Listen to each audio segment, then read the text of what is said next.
Pero mahal na rin yung mga bilihin mga my friend. Kahit na gulay, mahal. Karne, mahal. Muna natin mga my friend. Lahat na lang natin mga my friend. Lahat na lang mahal. Pero yung sahod, mababa pa rin mga my friend. Ano lang natin. Piliin natin yung mga buto. Yan ang sisigang natin. Masarap kasi pangsigang yung mga buto mga my friend. Pero konti lang kasi yung laman na nabili ko eh. Kaya lalagyan din natin yung adobo ng konting buto.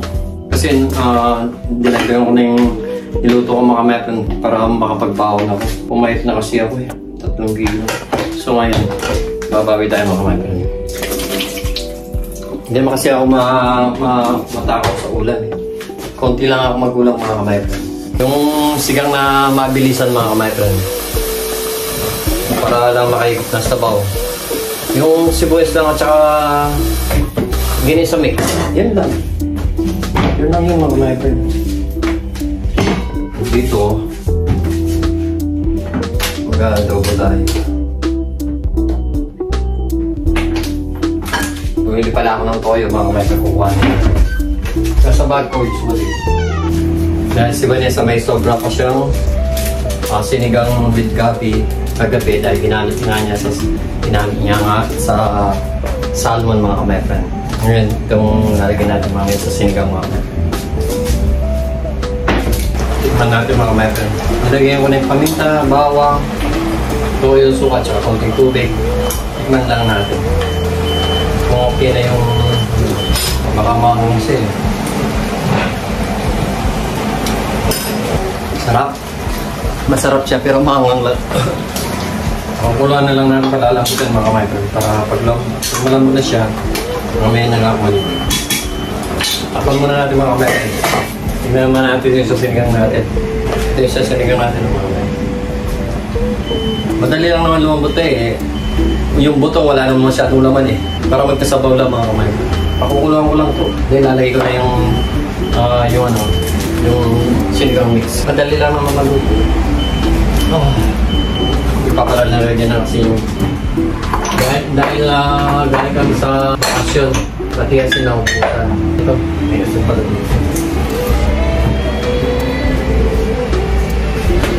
na yung mga talagang na tumigas mesas yan. Tingnan lang natin yung sa babaw ng tuminong buto ko. Kaya na lang ito. Yung maya lalagay ko na yung sinigang mix. Buto lang na malipis yung laman mga my friend kaya madaling maluto. Kung gusto yung bumili dito, mga taga Frankfurt dito, bumili kayo dyan sa Kaufhof ba yun? Kung sa ilalim, maraming mura. Mga buto-buto, mga pata. Mura lang. Kung pagsigang lang naman mga my friend, pwede na yun.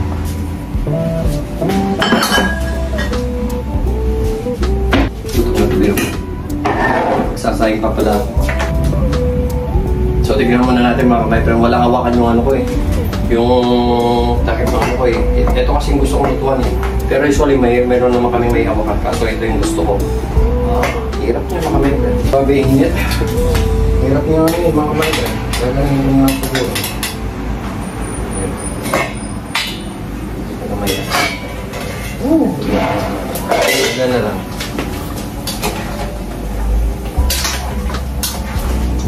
Sarap na siya. Malalambutin na lang siya. Yan ang ano dito. Mabilis ang luto mga my friend. At saka kahit hindi ko pwede sa kapang importante mga kain. Nabarating na yung mga langaw mga my friend. Kumano na oh. Nagdagdagan pa ng konting toyo. Soy sauce para pag natuyo. Pero ayaw ko naman tuyo-tuyo eh. Gusto ko yung may sabaw mga kamerpet sa adobo. Makulo na rin yung init, grabe. Ganito talaga dito pag summer. Nakakain sa magluto kasi yan, papawisan ka.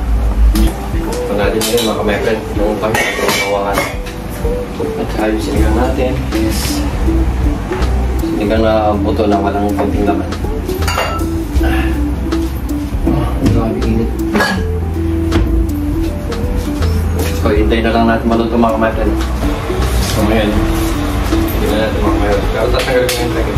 Pero ito kasi yung kalderong favorite na lutuan ko. Wala pa sa open map. Ako kung malambot na ito. Puro mo ito. Oo, okay siya. Ito na ito kasi siya.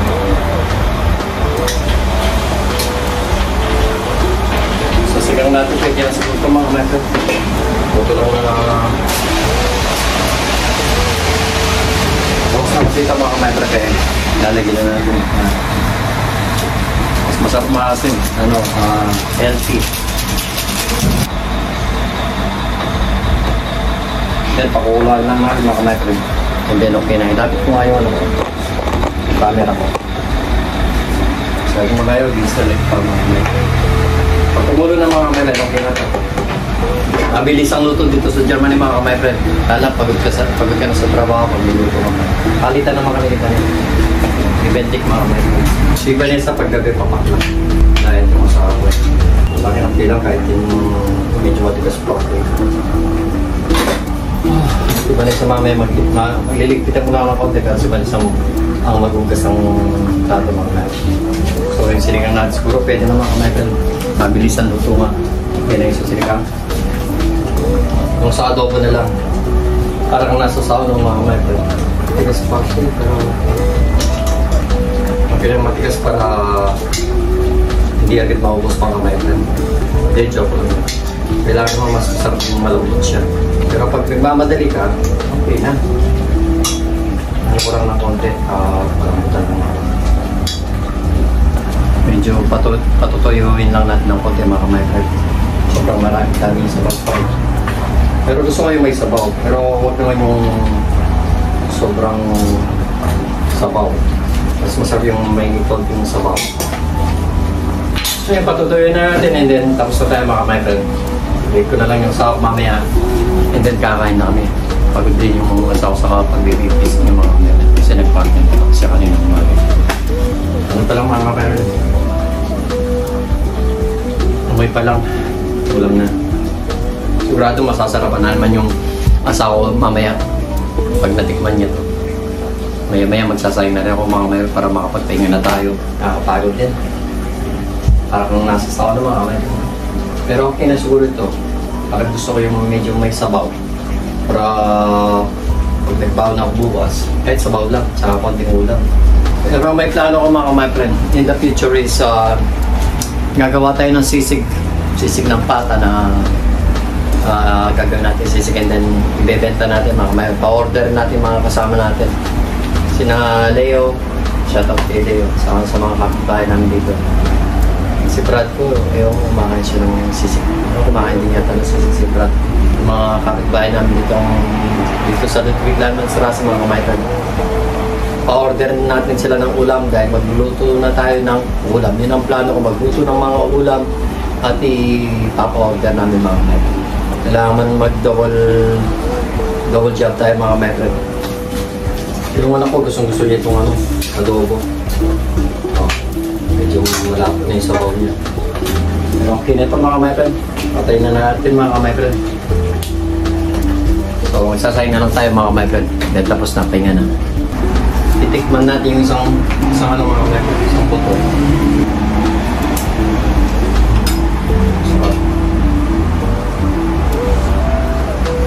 Yung buto, walang masyadong laman.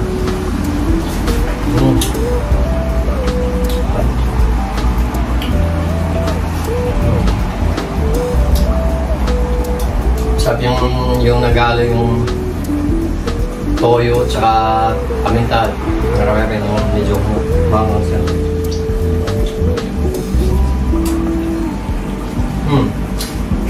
Alis na mga kamay. Sarap. Feel na. Mamaya na mga kamay. Sarap. Yun na nga mga kamay. Tapos na tayo magluto. And then, papahinga na tayo. Sobrang init doon, grabe. Dahil dalawang stove ang nakasindi. Buti pa dito medyo presko. At mamaya, tingnan mo, dami naming kalat. Pero maya-maya mga kamay, anin ko yan. Liligpitin namin ni Vanessa yan. Pero habang wala yung asawa ko, siyempre, magliligpit na rin ako. Agad pa yung tsura ko mga my friend. Naano pa namin yung oras sa Pilipinas, kaya antok na antok ako. Kaya si Vanessa sigurado antok din siya mga my friend. Yung kape pala ni Manong hindi pa naibibigay na ipapadala kasi wala masyadong time. Sobrang hectic yung life mga my friend. Ito is yung phone na to, may puro kape yan. Bigay ko kay Mang Tony. Kaso wala pa kami time maglagay ng mga my friend. Kalat to, Diyos ko Lord. Pero magsasayang lang tayo and then pahinga ng content. After that, magliligpit na ako mga my friend. Sinigang natin. Sinigang na buto-buto. Okay na. And then yung ano po natin is okay na rin mga my friend. At least makakapagbaon na ako mga my friend. 3 kilos kasi na sa akin.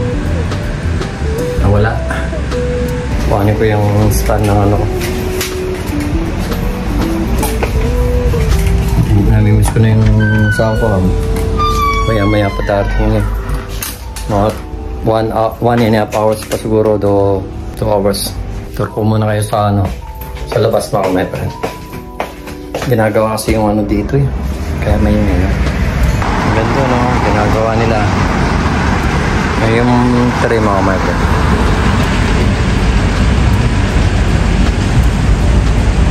Ginagawa din yung bahay dito mga my friend.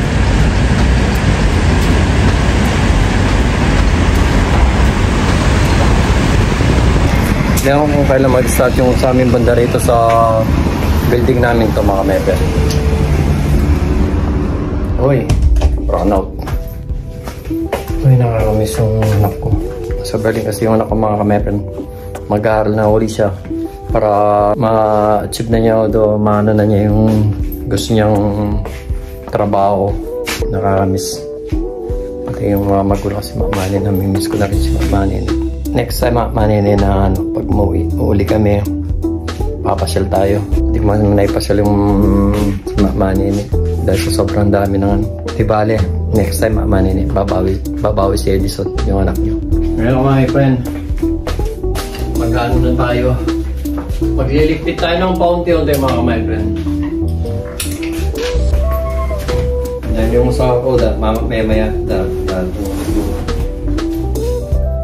para naman mabawasan yung nakakalat sa akin. Kasi pag maglabay yung sa ako eh.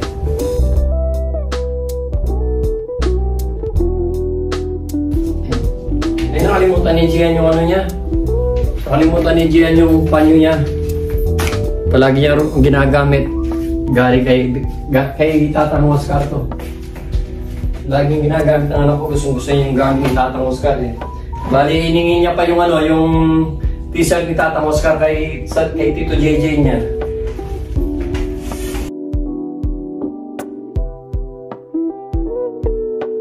Yun mo.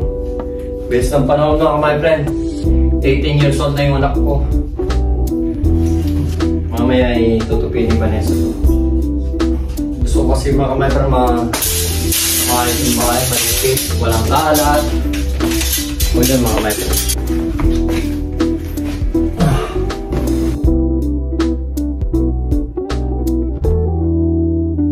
Kasi nung nandito yung anak ko, nagpalit siya ng bedsheet eh. Kaya marami rin nilaban na bedsheet.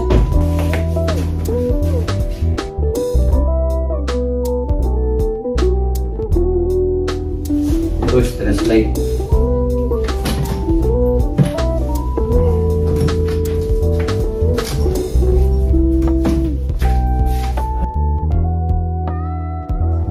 Yun na nga mga my friend, naputol yung pagbibideo ko dahil tumawag yung asawa ko na galing daw sila ng mga alaga niya, nag-ice cream daw sila. Pero maya-maya daw pauwi na rin siya. Salamat at maaga siyang uwi mga my friend. Time check tayo mga my friend is 6:10. 6:10 pa lang ng gabi mga my pero tingnan mo naman liwanag. Minsan alas 10 ng gabi mga my friend, maliwanag pag ganyan pakaliwanag. Ganito dito mga my friend pag pag summer. Pero pag winter time mga my friend, alas 7:30 or alas 8 na madilim pa. At minsan naman sa hapon, alas 4 pa lang is madilim na. Ganun yung winter dito mga my friend. At pag summer, over tayo ng 6 hours sa Pilipinas. Pero pag winter is 7 hours mga my friend. Hindi ko pa natupi, tumawag na yung asawa ko. Sige mga my friend, tutupi ko muna ito mga my friend. Para hindi ko umaba yung video natin mga my friend. Baka magsawa kayo. At nakapag-sign na tayo mga my friend. Mga 15 minutes lang naman ito mga my friend, luto na. Yan na. Yes. Balikan na natin mamaya mga my friend pagluto na. Sarap muna natin mga bintana. Total, tapos na rin ako magluto. Yan na lang natin mga kapatid. Hindi maganda kasi dito pag winter, outdoor summer mga kapatid. Pag nagluluto ka, kulog. Masusupigate ka talaga parang nasa sauna. Talagang hindi nakamatis mga kapatid. Nagpapak na ako ng sinigang na buto-buto. Tsaka masarap kasi maasim. Naman mga kapatid, puro sabaw na lang. Tingnan mo yung mga buto niya. Nipis ng laman mga kapatid. Pero at least mga kapatid may sinigang. May pangsabaw. Ito naman adobo natin. Okay na ito mga kapatid. At least may pambaon na ako sa pagpasok sa trabaho mga kapatid. Kasi nabawasan tayo ng 3 kilos mga kapatid. So maganda naman yung trabaho dito sa bago kong trabaho ngayon. Walang stress, hindi masyadong hectic. Maraming tao pero hindi masyadong stress katulad sa Starbucks. Kaya kayong yung mga nagtatrabaho sa Starbucks, mag-isip-isip na kayo, maghanap na kayo ng ibang trabaho niyo. At dito sa medyo okay yung pasahod niya mga my friend, tsaka yung tip niya maganda. Sayang yung 13 years ko sa Starbucks. Hanggang sa mag-resign ako mga my friend, yung 1 month na tinapos ko pa yung 1 month, akala ko makakuha ko pero wala. Ni Kusing wala silang binigay sa akin. Tinapos ko yung last day o last minute ko sa Starbucks pero wala. Wait na lang natin yung asawa ko. Parang busog na ako sa kakapapak ko tsaka kakaigop ko na sabaw mga my friend. Pero hindi, sasabayan ko mamaya siya. Tapos kung magpapapak siya, kakain din ako ng rice mga my friend. Tuloy ko na yung pagliligpit mga my friend. Ayan yun, si Pulopoy. Pinapanood ko yung video namin nila at tatay. Nila nanay nung kumakain kami sa lamesa na magkakasama-sama kami, sabay-sabay kami kumain. Mula nang dumating kami sa Pilipinas na may si tatay. Pero lumakas siya nung that time na nandun kami. Sabay-sabay kami nag-almusal, nagtatanghalian, at saka nag-aapunan mga kapatid. That time na masaya kami dahil si tatay nakakasabay namin kumain at nakakatayo pa. Dahil tatang ko ka. Parang gusto kong magkape mga kapatid. Timpla muna tayo ng kape mga kapatid. Nakakami sa Pilipinas pag nagkakape. Pag tinitimpla ako ng kape ni Vanessa sa kanyang mga kanini. Dati yung anak ko si Jen, hindi nagkakape yan mga kapatid. Pero ngayon, gustong-gusto na yung nagkakape kahit siya lang nagtitimpla ng mga kapatid. Yung kape ko, kape, naiiwan yung mga kapatid. At saka yung ito na lang silang titimpla ko mga kapatid. Masarap to.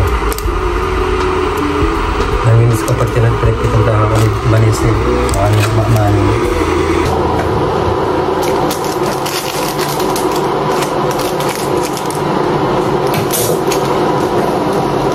Nakakamis talaga sa Pilipinas. Kahit paulit-ulit ako mga kamero, masarap talaga sa Pilipinas. Promise. Hindi ako masyadong mainit. Huwag nang mainit. Hindi na to. Mas kumulo lang mga kamero, pwede na.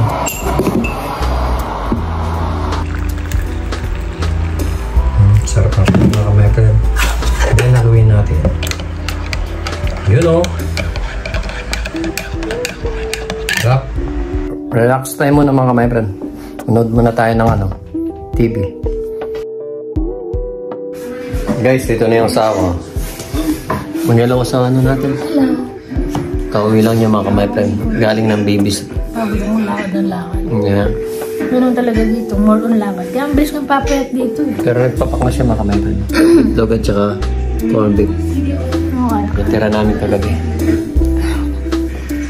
Lakad ng lakad, tanong, dito.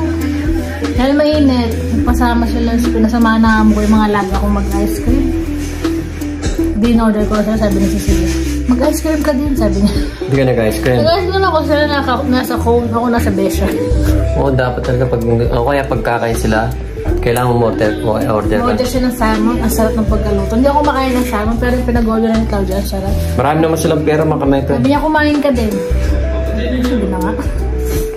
So mga kamay-friend, nakapagpapak na yung asawa ko, ako hindi pa kumain. Mamaya pa ako kakain kasi nagkape ako. At saka kumain ako ng dingdong mga kamay-friend. Nakapat ako ng dingdong kaya hindi nagkape. Kaya busog mamaya na ako kakain.